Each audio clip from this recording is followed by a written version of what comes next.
Hey everyone, it's Kai here. I keep forgetting to do these videos, or not so much I forget, I'm just like really busy.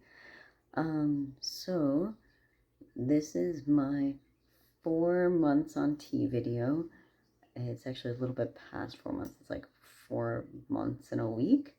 Um, I guess technically. Um, Things have been pretty good. I got a new job, which is really exciting because I was really scared about that for a while. I'm technically a fugitive because my name is not connected to my um, birth certificate anymore or like my SIN. So I was talking to an employer and he was like in landscaping or whatever. So I'm going to do snow removal. And he was really excited to have me on because he also wants me to work with his horticultural team in the spring.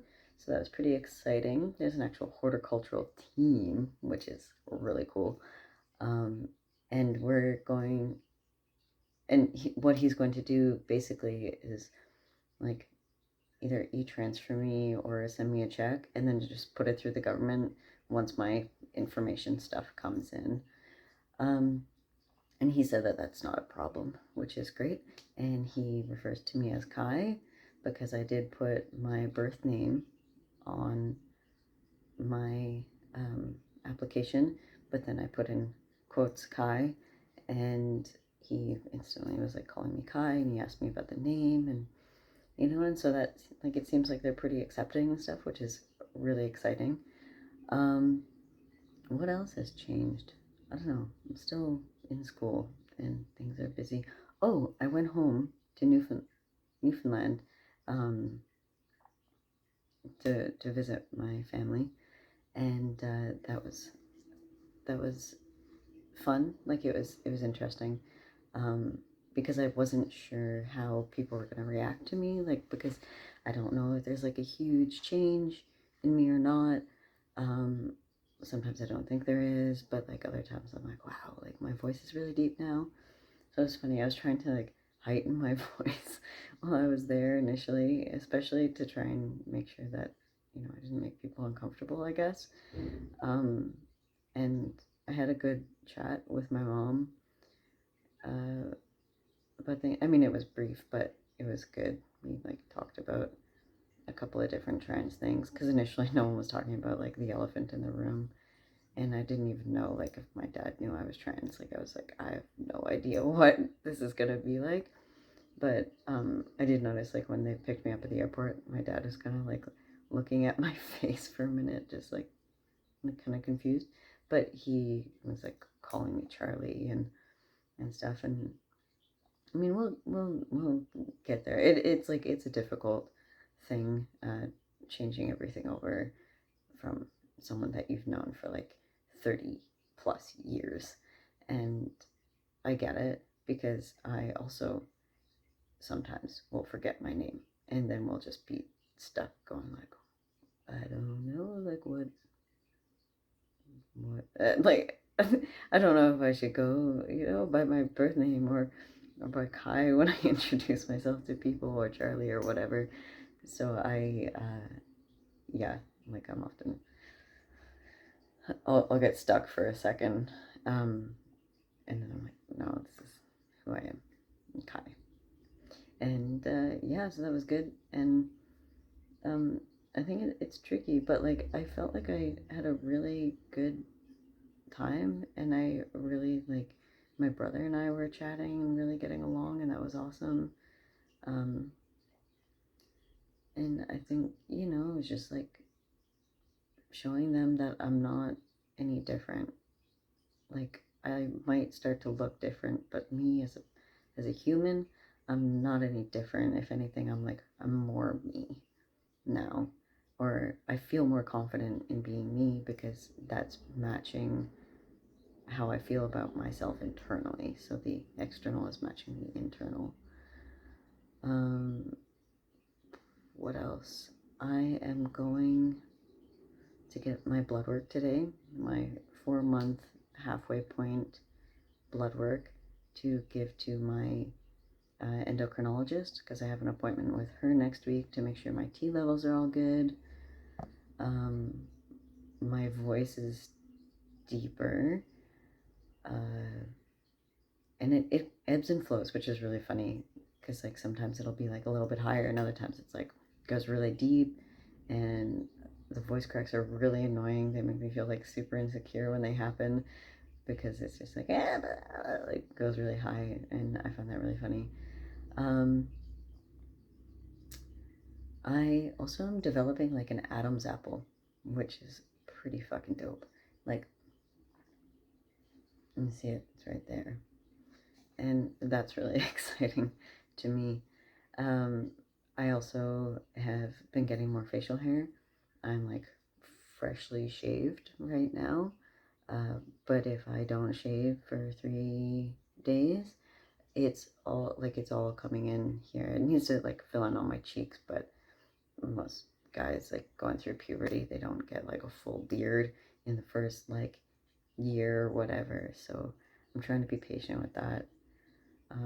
I'm also coming to terms with feeling more comfortable with the transition process because I I've noticed a couple of times like I'll get really impatient and want things to happen right now, and then other times it'll be like I kind of want to blend in as like my female self or something like that.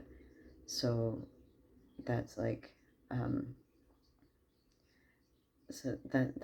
that's been kind of like a tricky struggle that I've been dealing with where I sometimes want to be like who I was as like female and blend in that way, like when I'm going to the washroom. I mentioned this in my last video, which I didn't share publicly, and just like shared with like a few people.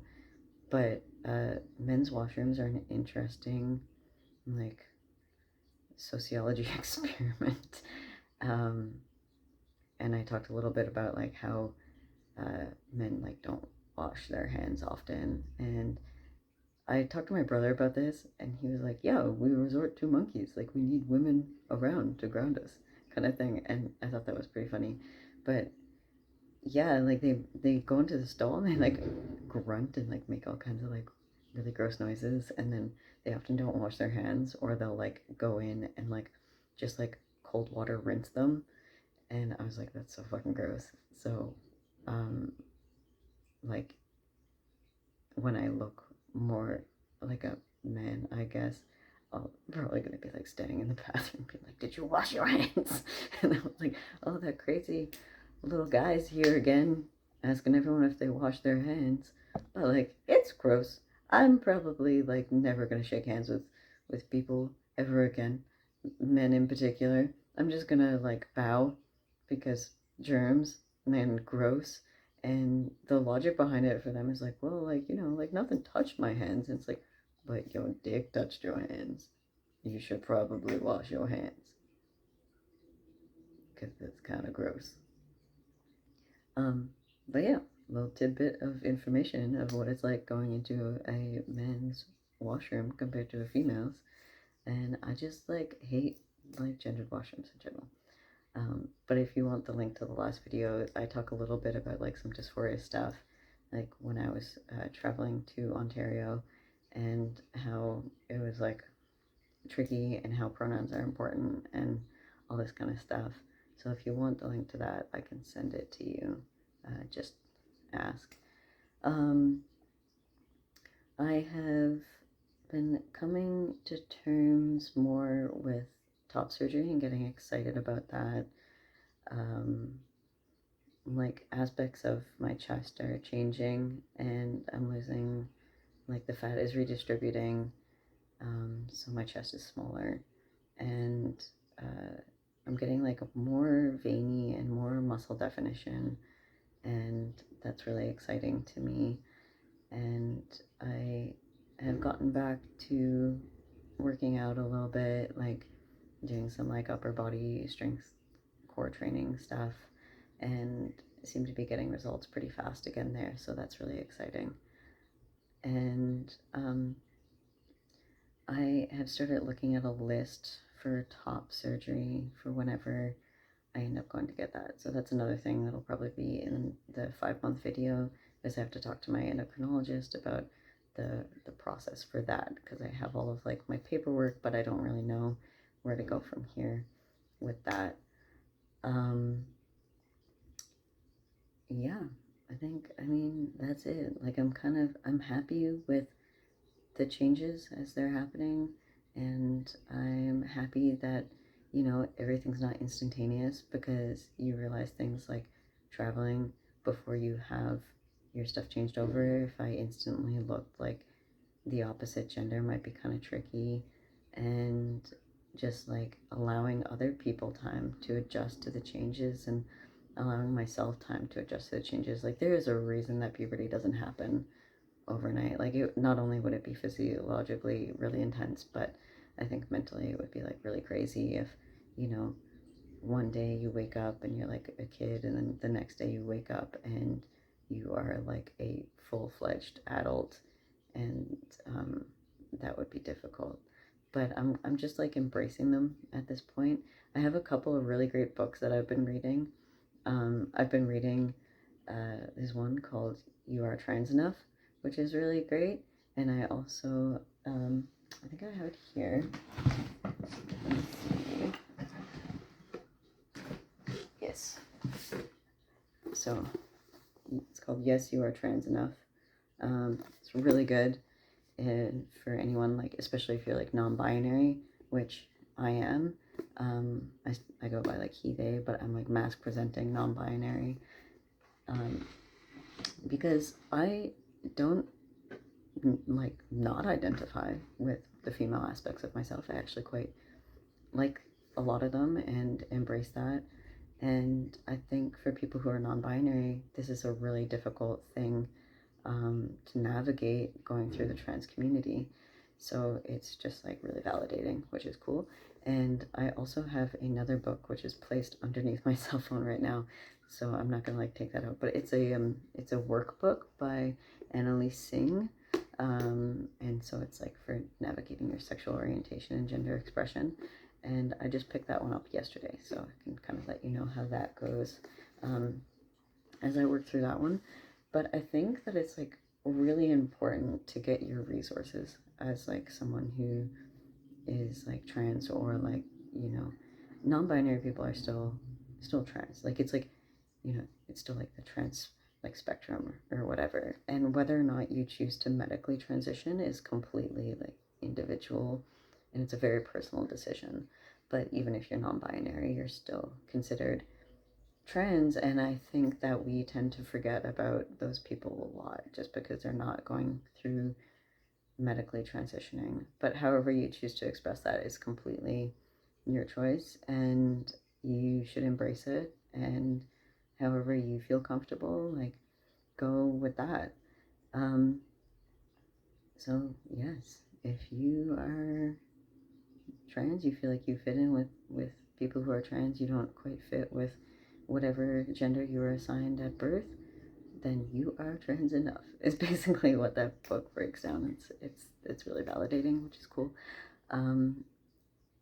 There is also I've been on like a couple of online forums for trans people, and reading through that, and just having a sense of community has been really validating. I've been diving into the two-spirited aspects of my Indigenous heritage, and that has also been really validating, because I really, really identify with a lot of the ideologies of being two-spirited. So if you don't know what that is, or you want to learn more about it, definitely take like a deep research dive into it, because it's really fascinating. And I think that's probably it for today. I Oh, there is one other thing. So if you're like someone who doesn't like to listen to me talk about like sexual whatever, this is something that's kind of interesting for other trans folks out there. Um, Packing. So like, I've been looking around and doing some research on different like packers and stuff like that, and it's it's not easy initially. Like it's like, what if I was born like male, what, or I guess like if you're like a trans woman, transitioning to female, like if you're like, what if I was born in this proper gender, then what would my genitalia look like? Like, what would my breasts look like? Um, and it's not easy. Like, you have to do a lot of looking around, and like, it's not like something that you can take it and then you can return it afterwards. Like, you can't return your prosthetics. Um, and they're expensive. Like, for a good quality one, it's expensive.